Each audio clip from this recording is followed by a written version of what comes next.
Viewers, where's my super suit? Where is my super suit? Wait a minute. I don't actually need a super suit with me. I don't actually need to find my super suit. I don't need a super suit for this review. So yeah. And yeah, I might actually have a cape with me, which yeah. I might actually have a cape for this review, which speaking of which, what Edmo would say, no capes! Yeah, no capes. Yeah, that line always cracks me up, actually, which Which, honestly, I don't need a cape for this review as well, so yeah. So yeah, guys, which, speaking of Incredibles, today, guys, I am going to be reviewing The Incredibles, which I did do my original review back on Wednesday, April 11th of 2018, leading up to Incredibles 2, actually. So yeah, and 7 years later, I'm actually re-reviewing this movie on the exact same day, my 7th anniversary of my original review back in 2018, April 11th, which yeah, today is April 11th. So yeah, so today, guys, I am going to be re-reviewing The Incredibles on my channel today. So yeah, so I'm going to go right over there and say cue the intro, actually. So yeah, which I'm going to say cue the intro, actually. So yeah, that was totally wicked.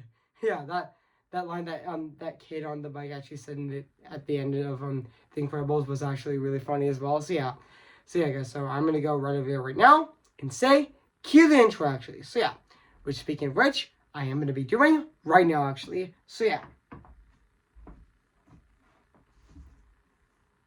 cue the intro.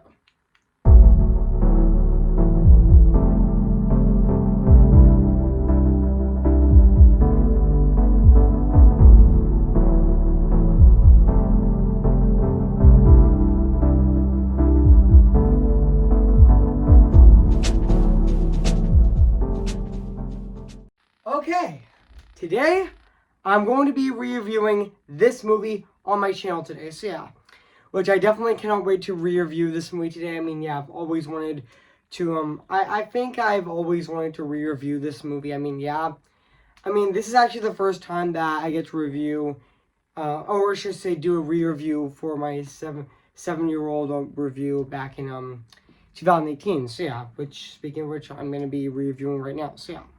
Guys, so yeah, even though this movie did celebrate its 20th anniversary last year in November of 2000 I know this movie actually did celebrate its 20th anniversary in November of 2024. So yeah, guys, so without further ado, let's get this started. So yeah, today guys, I'm going to be reviewing this movie right now. So yeah. Hey guys, this is Evan's Disney's Film Pictures 2025 here, and today, guess what, guys? And today, I'm going to be reviewing, and this time it's going to be on The Incredibles, came in the year of 2004. So yeah, guys, so I am going to read this plot on the internet right now. So yeah, guys, so basically what the plot's about, while trying to lead a quiet suburban life, a family of undercover superheroes were forced into action to save the world while trying to lead a quiet suburban life. A family of undercover superheroes are forced. I've already read that plot, so yeah, yeah, guys. So that's basically what the plot's about this movie, The Incredibles. So I do remember that this movie actually came out at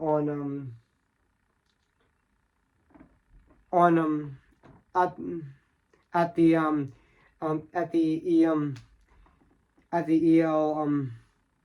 EL Chaplin Theater, or at the EL Chaplin Theater on October 24th of 2004, and they did premiere in theaters on November 5th of 2004 as well. And I know this movie is actually an hour and 55 minutes, actually, even though Incredibles 2 was actually nearly 2 hours. Actually, it almost reached the 2 hour mark, which I didn't know that it was actually I didn't know that Incredibles 2 was actually an hour and 57 minutes actually, but the first Incredibles is actually an hour and 55 minutes, which yeah. And also, yeah, even though I did know that Cars was actually an hour and 56 minutes long actually, which yeah, that was nearly a 2-hour movie, and this is nearly a 2-hour movie as well. And yeah, and also yeah, even though this movie has a budget of 92 dash 145 million dollars. And yeah, and also fun fact, guys, this movie is directed by Brad Bird actually, which yeah, he did direct this movie actually, which yeah, yep, the same director who directed The Iron Giant actually, which he did direct that movie actually, which yeah, and also yeah, even though it was highly praised by critics, and it was yeah, it also became the 4th highest grossing movie of 2004 as well, even though Shrek 2 was the highest grossing movie of 2004 as well. And yeah, even though this film actually won, even though it received highest widespread acclaim with critics praising its action, animation, screenplay, voice acting, action sequences, sound design, humor, and music. Which yeah, even though it did win Best Animated Feature and Best Sound Editing at the 77th Academy Awards, and even with 2 additional nominations, including Best Original Screenplay and Best Sound Mixing as well as the Annie Awards for Best Animated Feature, and also it was also the first entirely animated film to win a prestigious Hugo Award for Best Dramatic Presentation, and even a sequel, The Incredibles 2, was also came out in June of 2018, which I also did like actually. Which yeah, even though a lot of fans actually demanded for a sequel actually, and we finally got it. Even though we do know that Incredibles 3 is in development, even though yeah, we didn't know that Incredibles 2 did cross over $1 billion actually. I know a lot of people thought it was going to beat Frozen 2, but it didn't. It made 1.2 million dollars. I meant to say one. It made. I know that Incredibles 2 actually did make 1.2 billion dollars actually, which yeah. And even I didn't know that it had a huge opening weekend as well, and now back into Incredibles 2, which and then not Incredibles 2, I would say now back into the Incredibles. Yeah, so yeah, I'm gonna read the development on the movie right now, which yeah, the Incredibles as a the Incredibles as a concept dates back to 1993, which when Brad sketched the family during an uncertain point in his career, where personal issues had perceived into the story, such as wedged on him in life, and even during this time, and Bird signed a production deal with Warner Brothers as a feature animation, and was in the process of directing The Iron Giant, and also approaching the middle age and having high aspirations of his filmmaking. Even Bird pondered whether his career or goals were adequate only at the price of his family. He stated cautiously, considerably, it was just a funny movie about superheroes, but I think what I was going on in my life, it was filtered into a movie after the box office failure of The Iron Giant. Bird grafted it toward his superhero story, which yeah, even he imagined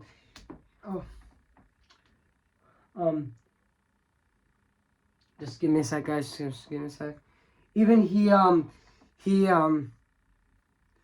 paid he imaged it as an homage to the 1960s comic books and spy films as his boyhood, and he initially tried to develop it in 2D cell animation, but when the Iron Giant became a box office bomb, he reconsidered it with his old friend, which I'm not gonna say it right now because he's a creep actually. So yeah, at Pixar in March of 2000, he pitched an idea to him. Bird and lasted. I mean, I'm not gonna say that word actually. And Bird and you know why I'm not gonna say it. Knew each other in college at Cal Arts in the 1970s. Also Lassiter. I mean, I didn't mean to say that word. I mean, sorry. I'm not gonna say it. Was sold on the idea and convinced Bird to come to Pixar. And also where the film would be done in computer animation, the studio would announce a multi-film contract with Bird. And also on May 4th of 2000, The Incredibles was written and solely directed by Brad Bird, and it depart from the previous Pixar productions of having 2 or 3 directors, with the other 2 being credited as co-directors, and as many screenwriters as with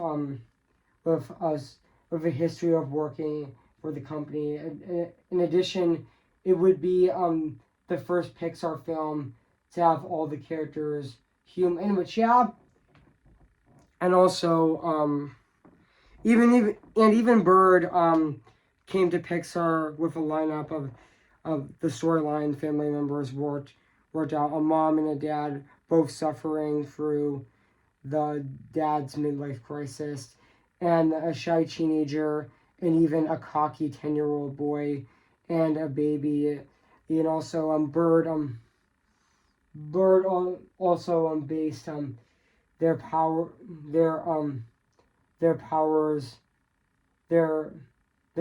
on family archetypes. During production, Hayao Miyazaki of Studio Ghibli visited Pixar and saw the film reels, and when Bird asked if the reels made sense, it actually they were just American nonsense. And also Miyazaki, though as in as an impersonator, which sorry mispronouncing it, but that's okay. I think it's an adventurous thing you should do, or thing and you're trying to do in an American film. And even Syndrome and also fun fact, guys, Syndrome was originally written as a minor character who actually insults Bob and Heron at the beginning of the film, and only to die in an explosion that destroys the Parr's house. In this version, even though Syndrome did die in the film when he got sucked into the plane fan, actually, even though he actually wore a cape, actually, but yeah. And also but was made as the main antagonist of the film because they liked it. They actually liked him even more than the character of X of X3, which so I mispronounced the name, but I kind of forgot what that of on X3.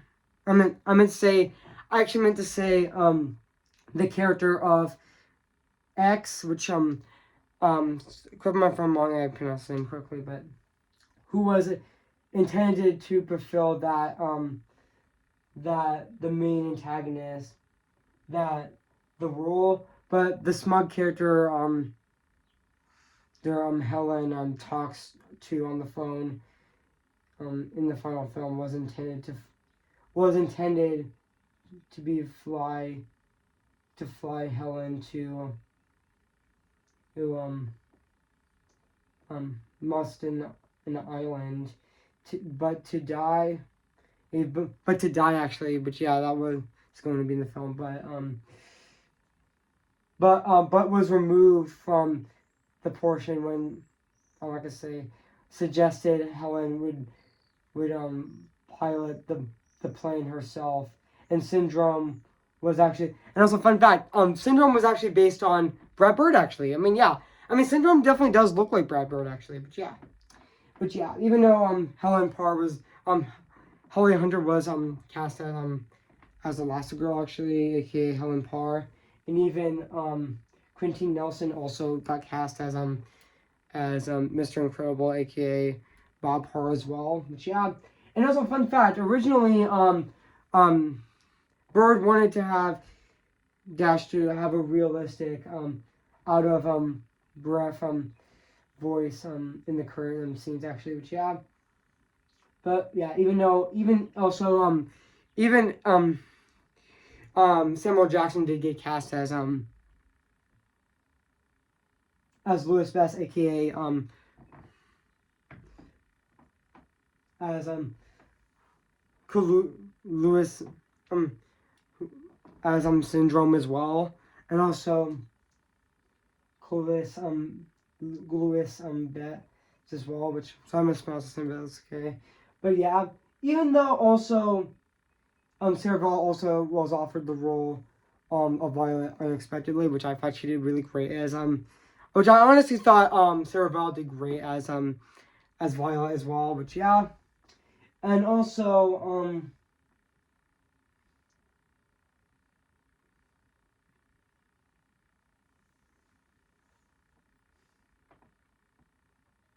I know that originally I forgot what the actress's name that was going to play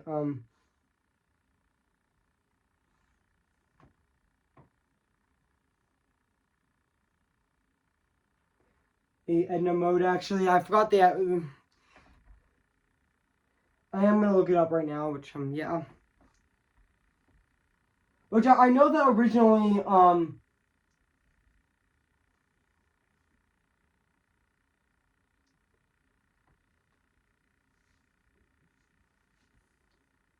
I know that originally that just give me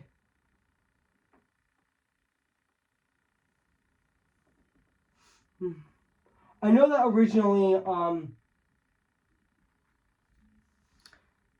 there were several actresses that did audition for the role of Edna Mode actually. And yeah, I did know that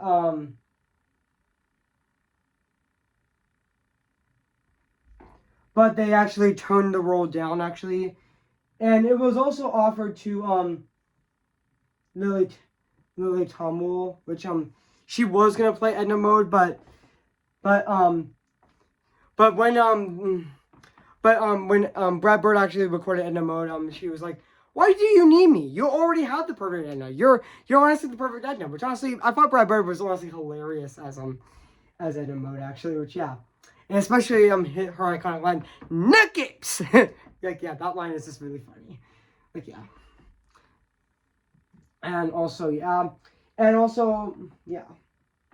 and even this is actually the first Pixar movie that has Michael Giacchino doing the score in this movie. So yeah, and also yeah, and even also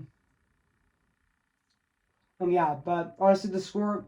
I will talk about the score in this movie in a bit later. But yeah, but also yeah. But yeah, so yeah, guys. So what do I think of this movie? I have to say this is definitely a great Pixar movie. I mean, this is a great Pixar masterpiece as well. And yeah, this is also definitely my fourth favorite movie of 2004, with number 3 being Howl's Moving Castle, number 2 being Shrek 2, and number 1, my number 1 favorite movie of 2004 is actually Mean Girls actually, which yeah.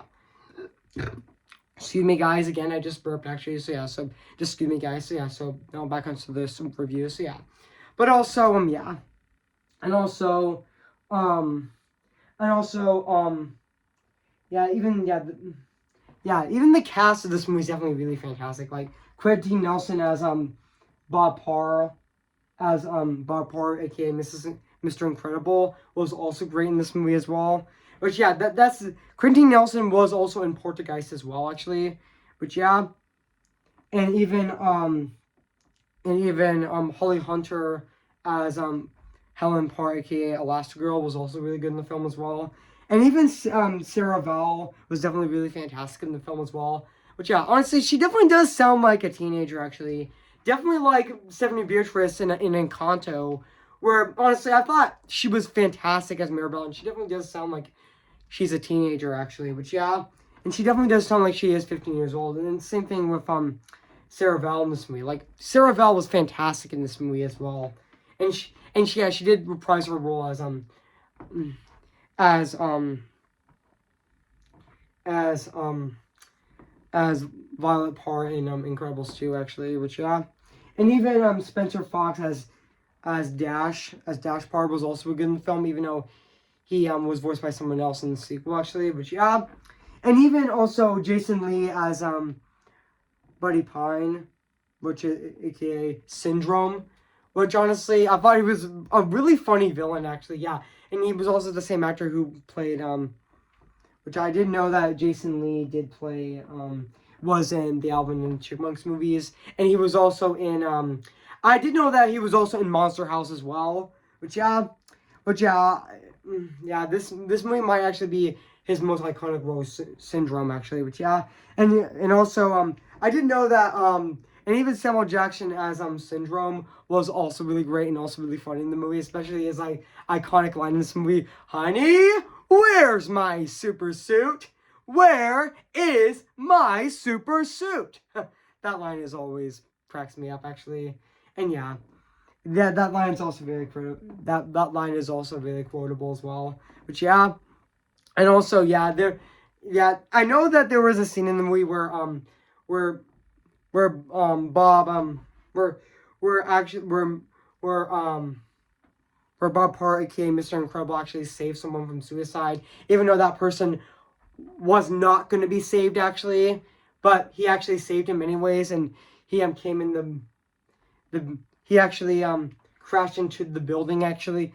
And he actually sees some Syndrome says that he can that he can actually fly, but then he actually sees a bomb.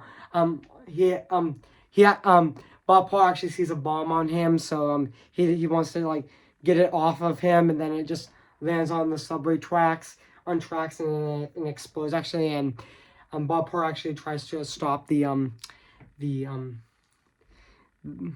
the subway train, which is a direct reference to Spider-Man 2, which came out the same year as that movie. But yeah, and also, and then the police actually even got him and want to take him home, actually. But yeah, but also even though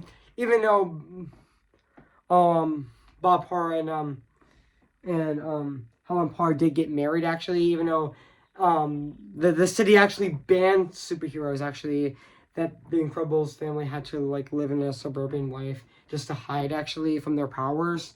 So yeah, and also there's also that scene in the movie where Edna actually get gets him gets him a new suit, actually, like that actually doesn't rip, actually, after she actually sees that she actually tore right tore actually see that that Mr. Incredible aka Bob Pearl actually he actually tore right through it, actually. But yeah, and also yeah and she actually um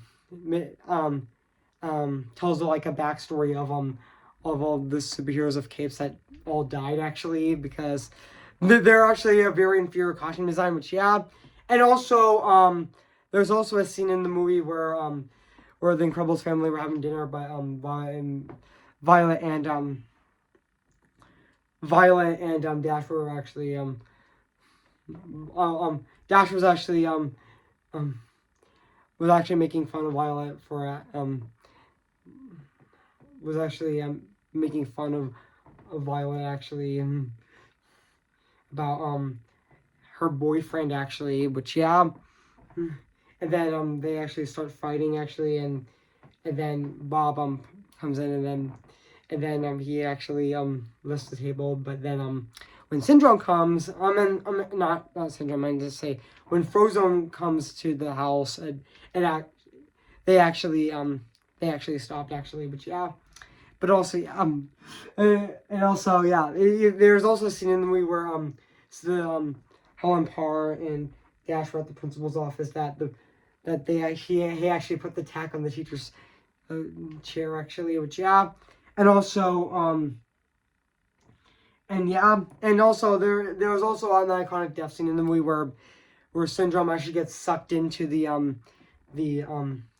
plane fan actually, and then the plane actually explodes, which yeah, and then actually and then actually the Helen Parr Helen, and then the Parr family his house gets exploded as well after, and then he did. I know that um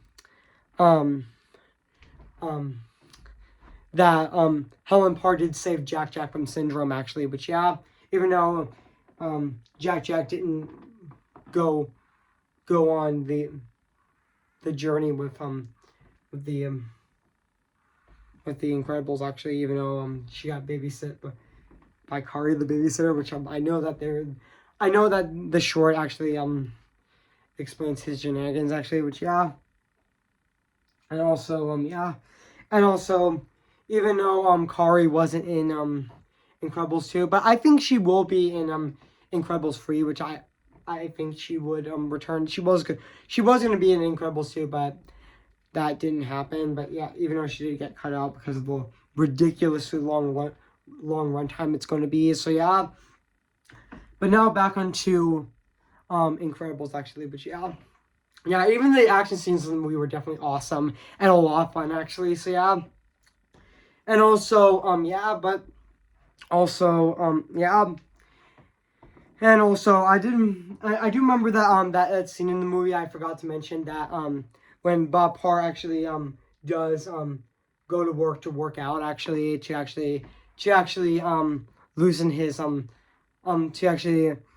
gain weight actually, no, not to gain weight, to actually lose a lot of pounds actually, so he can become a superhero, so he can do like superhero stuff again actually. But yeah, even though he went to the train station to work out, which honestly that iconic and that iconic music da da da da da da da da da da da da da da da da, yeah, that's great actually. So yeah, and even yeah, and also yeah, but also I forgot to mention that this movie is also produced by John Walker as well, which he also did a great job producing this movie as well, which I forgot to mention that actually. So yeah, and also yeah, and also that scene in the movie where that that scene in the movie where the Helen Parr and Syndrome and even Helen Parr were at the news actually in the beginning in the 1940s, which I think, which yeah, and then he actually I think did stop a robbery in the beginning and then actually saved that woman's cat actually, that lady's cat actually, which yeah. But yeah, even in also the scene where he also first meets Helen Parr actually, and that she said she has an engagement actually, and yeah, and she has a wedding to go to actually, which yeah, but also yeah, I thought that that both Bob Parr and Helen Parr's relationship in this movie is very sweet and really great as well, and yeah. So yeah, guys. I mean, I've been talking about a lot of this movie. So yeah, I mean, yeah. I forgot to mention the iconic Honey, Where's My Super Suit scene. That scene is also really hilarious. And even the no cape scene was also really funny as well, which I forgot to mention that actually as well. So yeah, but also yeah. So yeah, guys. So now let's talk about the music and the score of this movie, which is actually composed by the one and only Michael Giacchino. Which yeah, I thought Michael Giacchino's score in this movie is absolutely phenomenal. It still holds up to this day. It still holds up to this day. It actually still holds up to this day. It actually still holds up to this day. A 20 years later, or should I say 20 and a half years later, or should I say 21 years later, even though it's going to turn 21 in November of this year, so yeah, of 2025. So yeah, I mean, yeah, but to be honest, his score definitely does fit the 1950s theme so well in this film, actually, but yeah, I mean, his score in this movie is definitely really fantastic, even though he did compose Coco, which is definitely my favorite movie of all time, and even he did compose Incredibles 2, and he also did compose Inside Out and even Up as well, but yeah. And now let's talk about the animation of this movie, which yeah, which also still holds up to this day. 21 years later, it still looks great actually. So yeah, even though Incredibles 2, his animation looks even better, but honestly, the animation in this movie still holds up to this day. But yeah, I know that Brad Bird actually brought designers who did the Iron Giant to actually design the character designs of this movie, and yeah, and have hand drawn characters to look like to actually look like animated characters, which honestly the character designs of this movie look fantastic actually. And yeah, I'm not gonna lie, the character designs of this movie definitely do remind me of the Iron Giant actually, especially how they're shaped actually. Which yeah, so yeah guys, so overall guys, I have nothing else to say about this movie, The Incredibles. So yeah guys, so if you haven't seen The Incredibles, where you've been, I recommend it. So yeah, it is streaming Disney Plus. So yeah guys, I mean yeah, this is possibly my longest review of this year, but I don't care. So yeah guys, so I'm gonna give The Incredibles a 10 out of 10 spectacular. So yeah guys, so what do you think of this video? So yeah guys, so make sure to comment, like, and subscribe my channel, and make sure to like this video. So yeah guys, so yeah, I forgot to mention that The Incredibles also has an ending of The Underminer, which actually leads up to the sequel actually, and it did actually. So yeah, which I forgot to mention that in my review. So yeah guys, so